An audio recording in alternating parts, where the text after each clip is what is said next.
On the 2nd of August, 216 BC, the sun rose over the plains of Apulia like a sentence already passed. The heat came early, pressing down on armor-leather lungs and dust long before the killing began.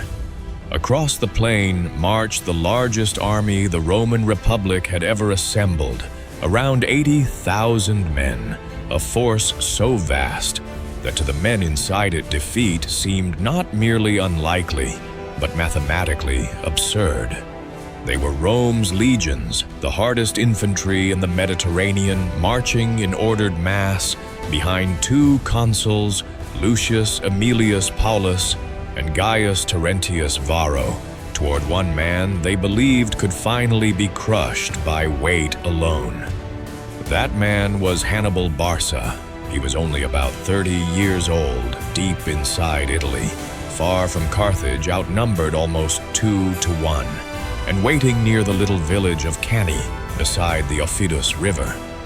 To Roman eyes, this should have been the end of the African invader. To Hannibal, it was something else entirely. It was the day Rome would walk willingly into the most perfect battlefield trap ever designed. To understand why so many Romans marched toward death so confidently, you have to go back before Cannae, before Hannibal crossed the Alps, before the dust of Apulia, back to the hatred that had been building for decades between Rome and Carthage. These were not just rival states. They were opposite models of power. Rome was a militarized republic built on land armies' discipline and the slow devouring of neighbors. Carthage was a maritime commercial empire, wealthy, sophisticated, and tied together by trade silver and sea routes across the western Mediterranean. For years they had watched one another grow. Then came Sicily, and with it the First Punic War in 264 BC. For 23 years, Rome and Carthage bled each other on land and sea, until Rome finally won, stripping Carthage of Sicily, then Corsica and Sardinia, and forcing crushing indemnities upon it. For Rome, it was victory. For Carthage, it was humiliation converted into memory. And inside that memory stood one man, Hannibal Barca, Carthage's most dangerous commander, who never accepted peace as anything more than postponed revenge. Hamilcar had a son. His name was Hannibal. The old story says the boy was brought before an altar and made to swear eternal hatred toward Rome. Whether every detail of that oath happened exactly as later tradition liked to tell it almost does not matter. The result is real enough. Hannibal grew into a man shaped by one central purpose. While Rome celebrated its triumph, Hamilcar and then his successors built a new Carthaginian power base in Hispania, drawing wealth from silver mines and forging a fresh army from Iberians, Africans, and other peoples. When Hannibal took command at around 26, he inherited not a broken remnant, but a sharpened instrument. In 218 BC, his attack on Saguntum, a city allied to Rome, lit the fuse of the Second Punic War. Then he did what the Roman mind had barely allowed itself to consider possible. He invaded Italy not by sea, where Roman naval strength would have mattered, but by land, crossing the Pyrenees, hostile Gaul, and then the Alps with nearly 50,000 men and 37 war elephants. By the time he descended into Italy, he had lost more than half his force. But he was in Italy. That was the point. A commander who can appear where no one believes he can appear has already done damage before the first battle is fought. And the battles came. At the Trebia, Hannibal crushed the Romans through ambush and tactical control. At Lake Trasimene, he annihilated a Roman army in one of the deadliest ambushes in history, destroying around 15,000 men. Panic spread through Rome. The old assumptions no longer worked. The invader was not a raider to be hunted down. He was a military genius who understood Rome well enough to weaponize Rome's habits against it. Yet instead of learning caution deeply enough, Rome made the most Roman decision possible. It decided to solve the problem with mass. If Hannibal had beaten one Roman army, then Rome would build the largest army it had ever fielded and bury him beneath it. That is how the Republic arrived at Cannae with 80,000 infantry and roughly 6,000 cavalry, a concentration of force so immense that many Romans believed the battle ahead would be less a contest than an execution. What they did not understand was that Hannibal had been studying not just Roman victories, but Roman certainty. He knew their doctrine, he knew their psychology, and at Cannae he intended to make their confidence do half the killing for him. Autosi. The Roman command structure itself was already part of the problem. The two consuls leading the army could not have been more different. Paulus was experienced aristocratic wary and deeply aware that Hannibal was not an enemy to be approached like an ordinary battlefield rival. He preferred caution and did not trust the terrain near Cannae. Varro was his opposite, a populist politician elevated by promises of decisive action. He represented the impatient Roman appetite for resolution. To him, delay smelled like weakness.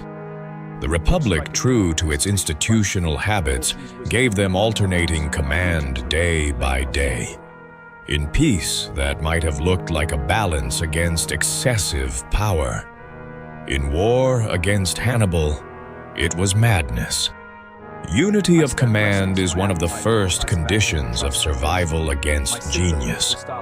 Rome chose division instead.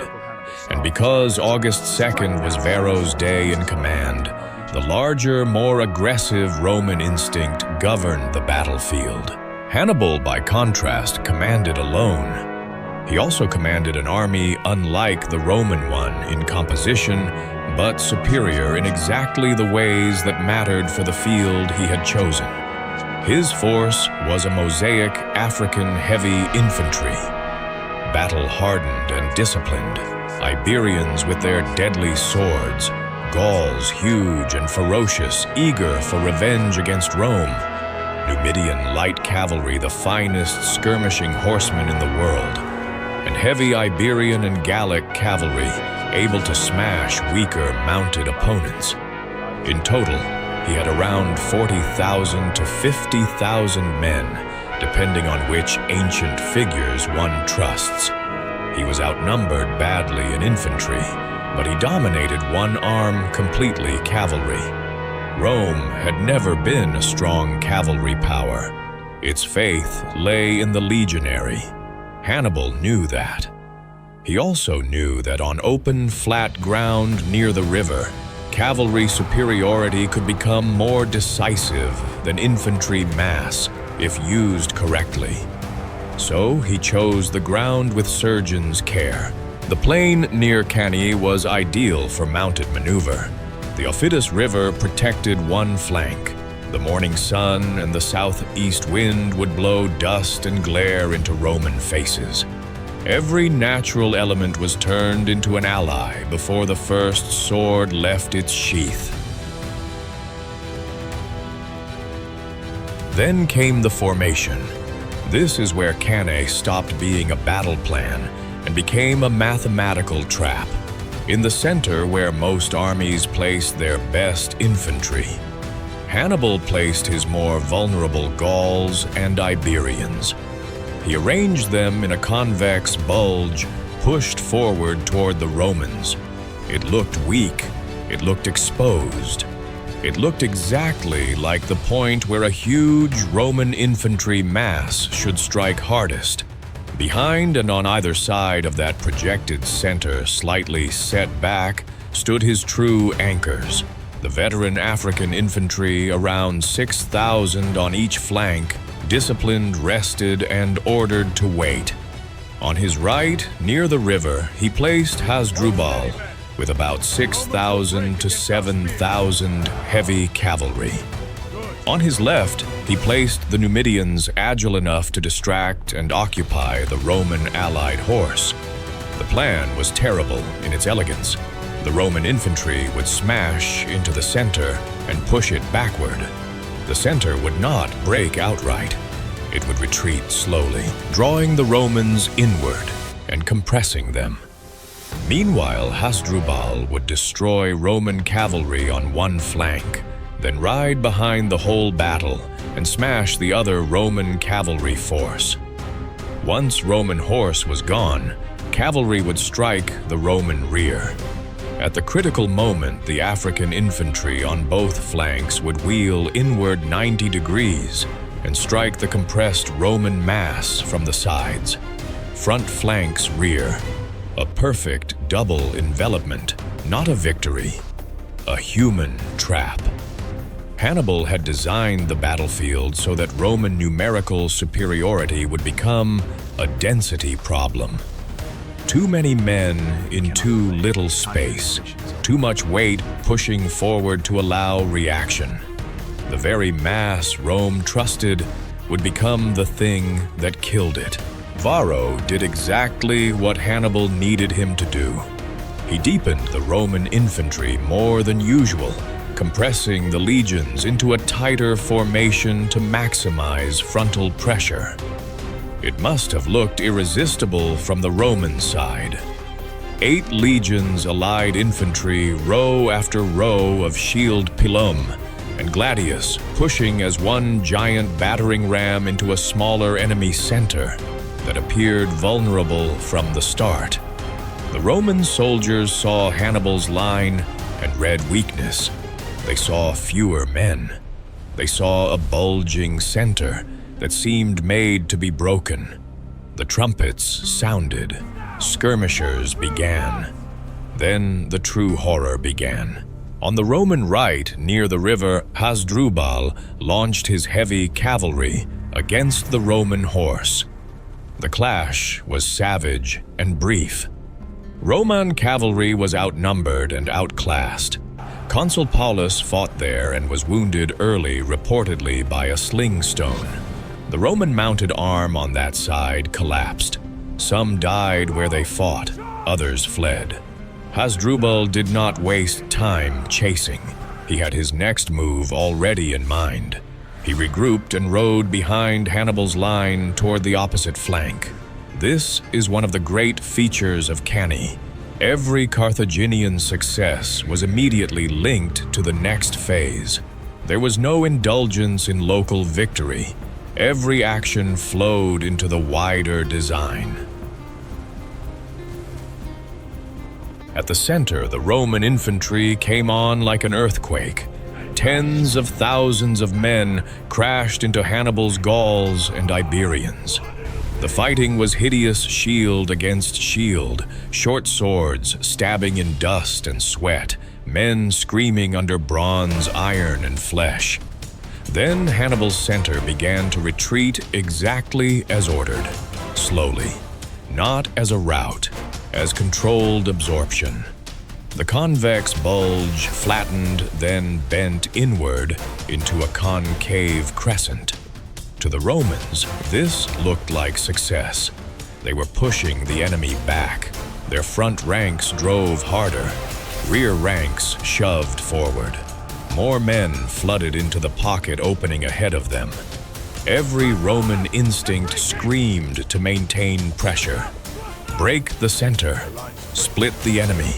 Finish it. But the more they pushed, the tighter they packed themselves. The August heat rose. Dust blown by the wind filled mouths and eyes. Men in the center could barely see beyond the backs of the ranks ahead. the Roman mass was becoming denser, deeper, more compressed, and less maneuverable with every yard of apparent victory. Hannibal had not stopped them. He had invited them in. On the Roman left, the Numidians had been doing their part, harassing, delaying, and confusing the Roman allied cavalry. Then Hasdrubal arrived from behind with the heavy horse that had already shattered the other Roman flank. The allied cavalry was caught between front and rear and collapsed fast. In one sequence of movement, Hannibal erased Roman cavalry from the field. That mattered more than Roman commanders yet understood. It meant there was now no mounted force left to threaten the Carthaginian rear, no cavalry left to screen withdrawal, no cavalry left to relieve pressure when the trap closed.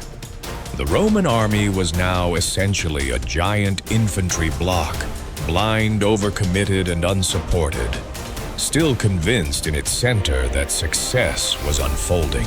Then Hannibal gave the signal. The African infantry wheeled inward. This is the hinge of the battle, and one of the most beautiful and terrible movements in military history. Fresh, disciplined, and armed in many cases with Roman equipment taken from earlier victories, they struck the exposed Roman flanks. At almost the same time, Hasdrubal's cavalry hit the Roman rear. In a matter of minutes, the Roman army went from driving victory to total enclosure. It was attacked from the front by the Gauls and Iberians, who had survived the long retreat from both sides by the African veterans, and from behind by cavalry. The box closed.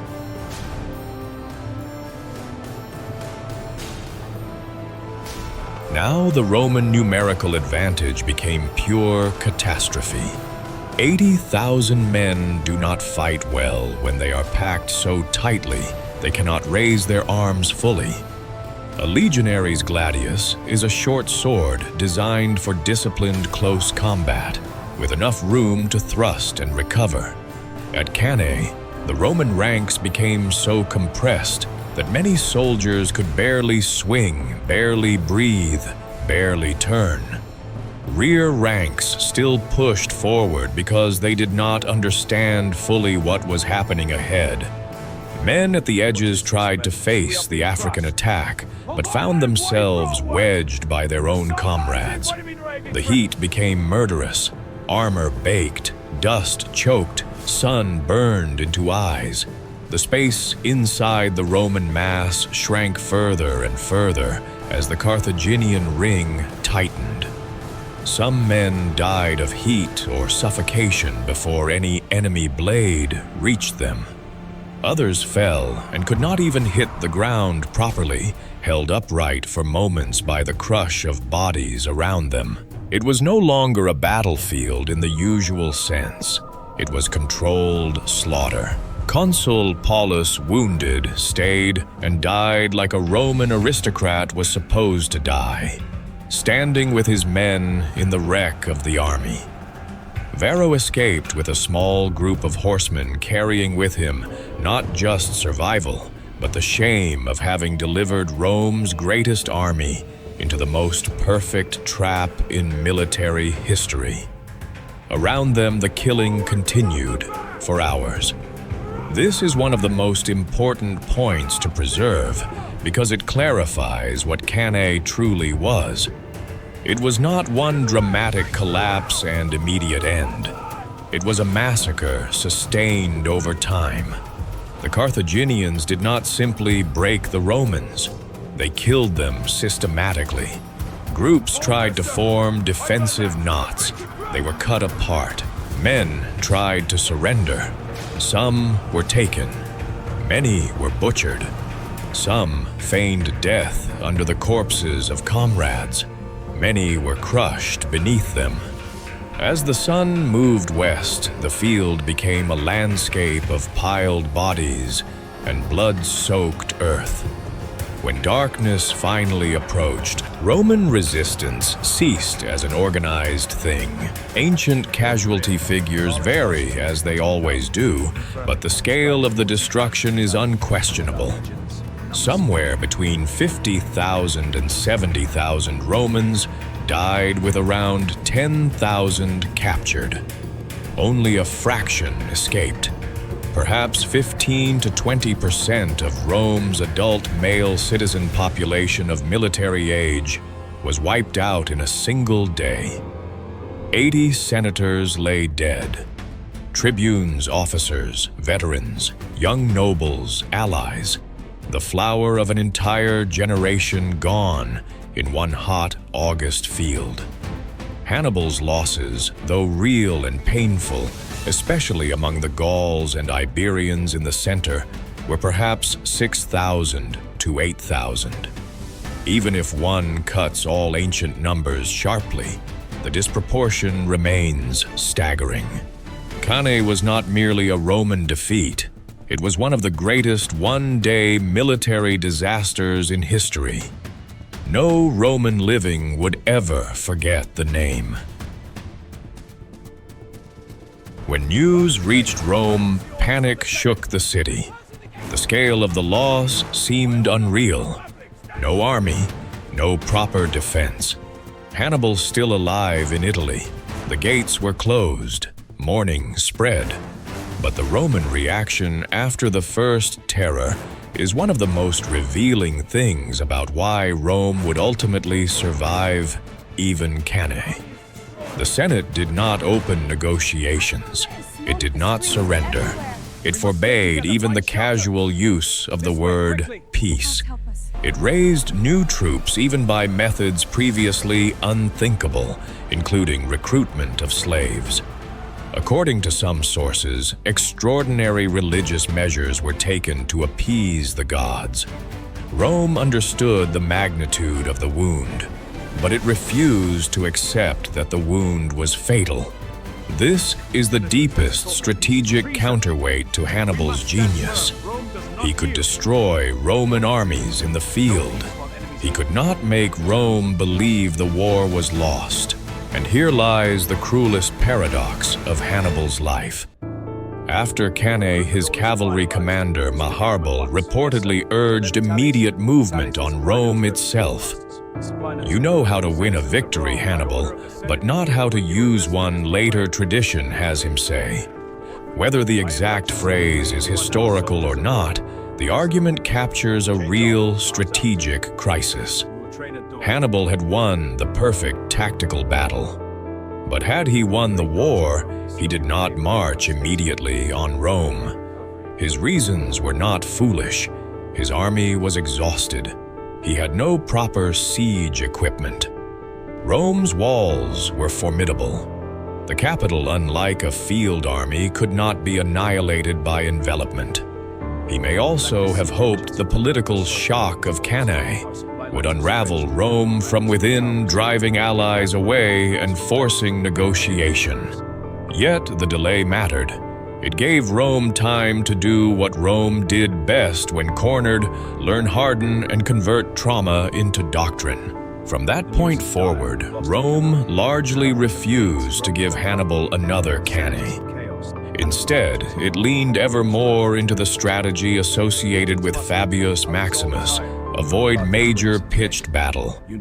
Harass, deny, supply, attack alliances, stretch time, open other fronts. Hannibal remained unbeaten in open battle for years.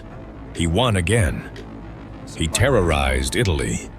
But tactical brilliance cannot automatically solve strategic isolation. Carthage did not support him adequately. He could not replace losses as Rome could. His Italian allies did not all rise permanently. Meanwhile, Rome attacked Carthaginian holdings in Hispania, and there a young Roman commander, Publius Cornelius Scipio, studied Hannibal's methods with the obsession of a student trying to survive his teacher. Scipio learned flexibility, timing, cavalry integration, and psychological manipulation. from the very man who had almost destroyed Rome. Eventually, he carried the war into Africa itself.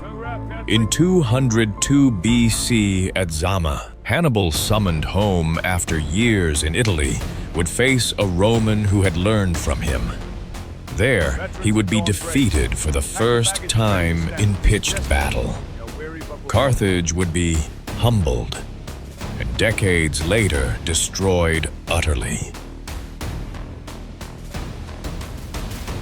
So, what does Cannae really leave behind more than a massacre? It leaves a permanent lesson in war politics and the anatomy of overconfidence. It proves that numbers alone do not decide battle. It proves that a commander who understands the enemy more deeply than the enemy understands himself can turn superiority into helplessness. It proves that terrain matters, that psychology matters, that coordination matters, that cavalry matters, that arrogance kills. Above all, it proves something even more uncomfortable. Perfect tactical victory does not guarantee strategic triumph. Hannibal won the most beautiful battle in military history. Rome won the war. That is the final contradiction. The day Rome suffered its greatest one-day defeat was also one of the days that ultimately made Rome harder, more adaptive, and more terrifying than before. Hannibal carved a scar into Roman memory that never healed. Rome turned that scar into education. That is why Cannae still stands at the center of military history after more than 2,000 years. Generals from later ages studied it almost as scripture. Schlieffen dreamed of recreating it. Modern commanders still read it.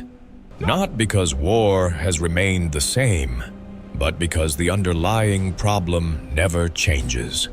How do you make the stronger enemy destroy himself? Hannibal answered that at Cannae, with such terrible perfection that no retelling ever fully escapes the original violence. On that day, Rome marched believing arithmetic was enough. Hannibal answered with geometry timing and a knowledge of Roman character so intimate that the Republic helped build its own grave. The field near the Aufidus became not just a battlefield, but a machine. 80,000 men entered it. Tens of thousands never left. And the name Cannae became what it has remained ever since, the word for total encirclement, total collapse, and the moment when genius turns certainty into death.